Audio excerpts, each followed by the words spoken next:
I saw in a small regional newspaper about 2 days ago that there was a writers' gathering. And their first day together, they were going to, their topic of discussion was, before a word is written, the creative process revealed.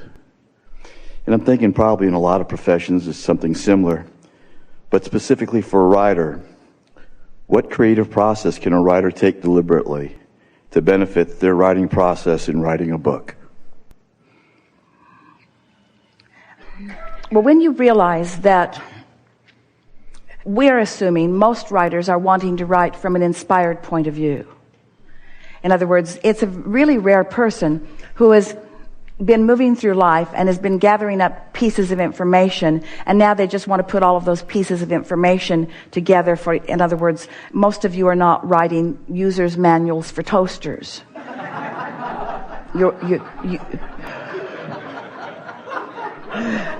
And most of those who write them haven't used the toaster yet. In other words,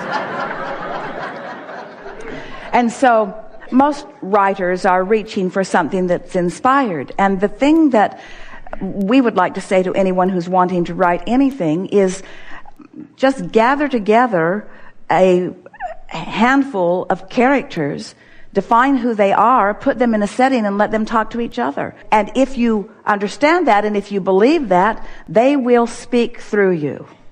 Because there isn't anything that you would like to write about that there isn't plenty of experience that is ready to pour through you in a way that is meaningful.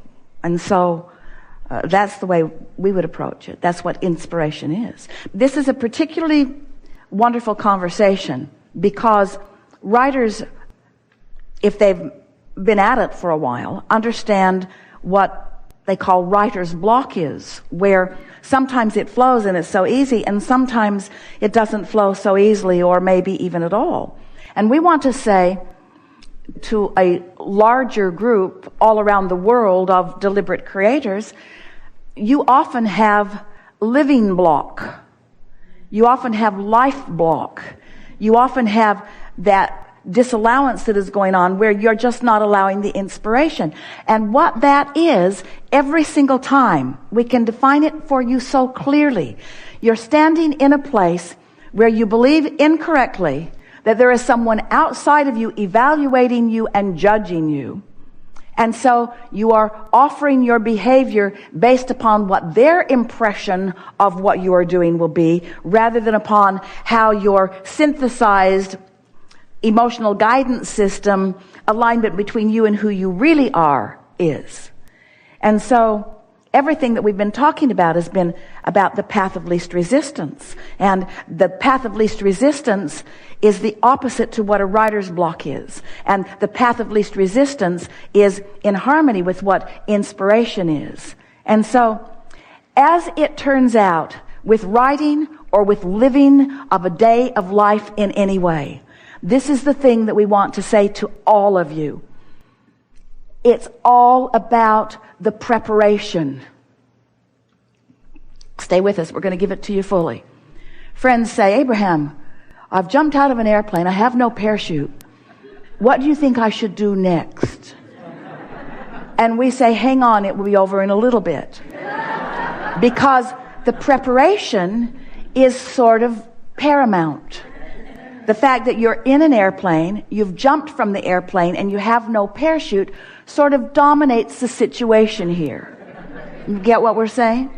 So, if you've just had a fight with your wife, and you haven't liked her for the last 10 years anyway, and you have a long list of things about her that annoy you, and you let how you feel about her be the factor that influences the way you feel about most things. So you're all wadded up and not in sync with your source at all. When you sit to write, it's going to be bound up.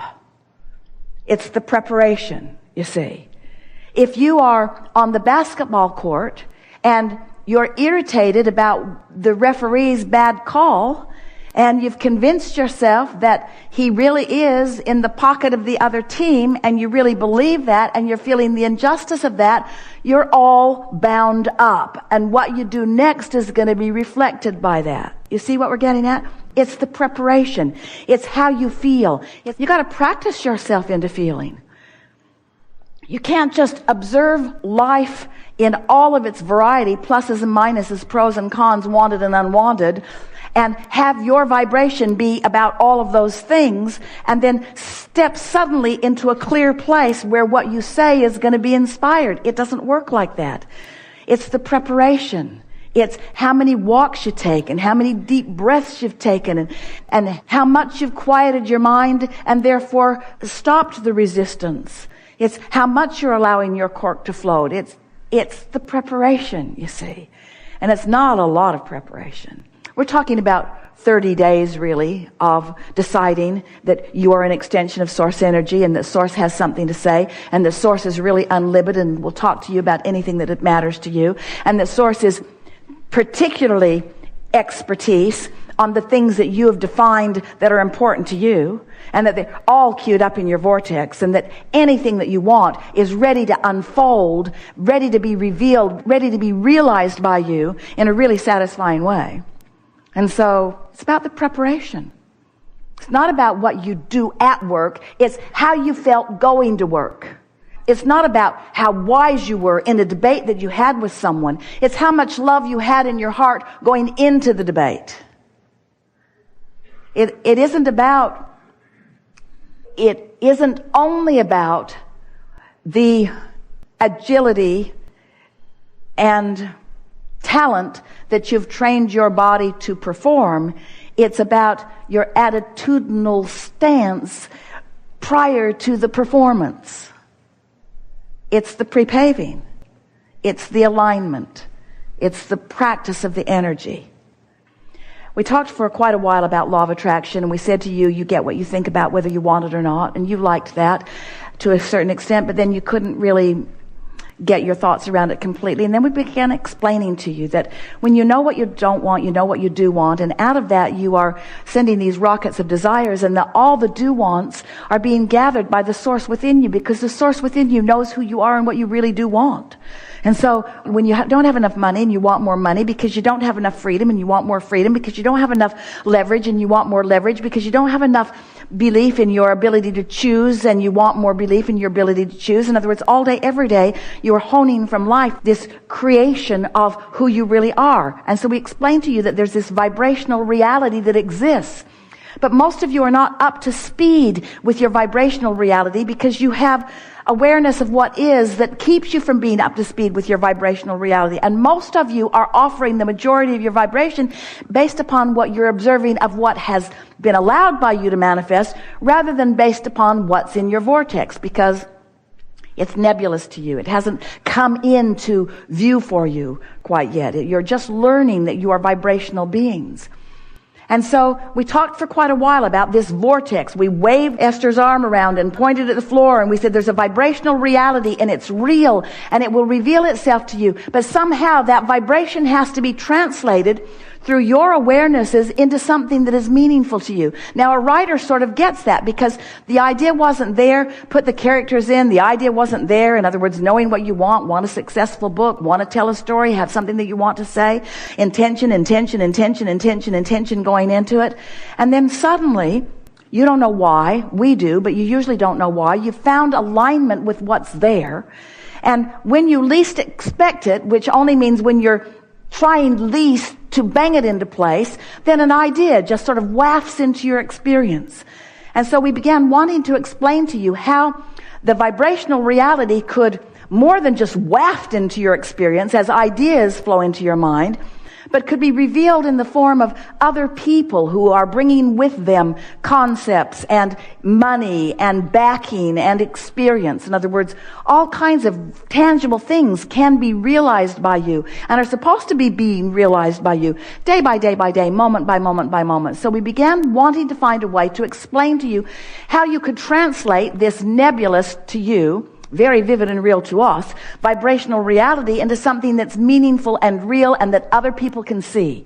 So that it's not just a dream of a beautiful car, it's in your driveway and others are seeing it and you're enjoying driving it. So it's not just the dream of a wonderful relationship, it's someone you're walking through life with, you're having a good time, you're laughing and playing and moving forward together. And so we began talking about your point of attraction. For a while we called it your grid, sort of like the framework of a house that's there, but it's going to fill in with more and more detail. More of the pixels are going to fill in as you find more belief, more expectation, more vibrational alignment with it. And so we began talking a lot about your point of attraction. And that brought us back round to something that we'd been telling you years ago about the different emotions on this emotional chart, the emotions that indicate to you how wide your gap is between who you really are and who you're letting yourself be, or how narrow the gap is, maybe even non-existent, how in alignment or in resistance you are to all that you've become. So now we're talking about your point of attraction. We began describing when you're on what we are calling this high-flying disc, when you're tuned in, tapped in, turned on, when you're feeling elation, when you're feeling clarity, when you're feeling fun or love, there's no variance in your, right now, in your body frequency and the frequency of your source, of that which you call God, of your vibrational reality. And when there's no variance in that frequency, then the ideas flow to you. No writer's block, the ideas flow. Ideas about everything flow. Your timing in traffic, your timing in conversation, your timing in the marketplace, your timing in buying a lottery ticket, your timing in everything, your timing in the way you talk to your kids and the timing of talking with your kids. Everything is enhanced when you're tuned in, tapped in, turned on, when you're in sync with that high vibration, the frequency that matches the frequency of your vortex. But if you're ornery, then that's a whole other point of attraction. So we began trying to make this, your point of attraction, feel real to you. Are you on the high-flying disc where wonderful things are flowing to you? Or are you on the ornery disc? Well, how would you know you're on the ornery disc? You feel ornery. And there's plenty of ornery people around you. It's like everywhere you go, someone ornery shows up until you convince yourself that this is an ornery city, or this is an ornery establishment, this is an ornery planet, or this is an ornery. And all it is a world that is delivering to you predominantly the frequency that you are outputting, because what you put out is what's coming back to you. So as we began describing these discs, Esther said it's like the seven dwarfs. There's the grumpy, and there's the sleepy, and there's the bashful. And Esther got up to about 200 dwarfs as she's thinking about all of the possibilities. But we don't want you to focus so much upon where you are, as we want you to be aware that you can change where you are vibrationally. But when you're in the midst of it, that's the hard time to change it. In other words, once you're already ornery, it's kind of too late. You've already jumped out of the airplane and you already don't have a parachute. Just relax. It'll be over in a little bit. So then we began describing to you that when you go to bed at night, when you go to sleep, when your consciousness ceases flowing through this physical apparatus, your point of attraction gets a rest. The momentum of the thoughts that you've been thinking slows and stops. And when you wake up, you have an opportunity to start the momentum the way you want it. But you can't just jump right back into your life, because you'll just pick up the momentum right where it was, and you'll just jump right back on the familiar disc where you are, and your point of attraction won't shift much. And then conversations like these will just annoy you, because it feels to you that you're not thinking your thoughts. It feels to you that your thoughts are thinking you. It doesn't feel to you that you're choosing who comes to you. It feels to you that they're choosing coming to you, and that you need to protect yourself from those that might come sometimes. But after a little while, if every morning when you wake up, you acknowledge, hey, I'm starting new today. I've pushed the reset button, and I can find a thought that feels good to me, and I can hold it long enough that a little momentum will go. And as you show yourself your ability to choose the direction of your thought, more important, to choose the emotion that you would like to feel, and then practice it until law of attraction says, yes, that's who you are, you own that, here's more. Yes, that's who you are, you own that, here's more.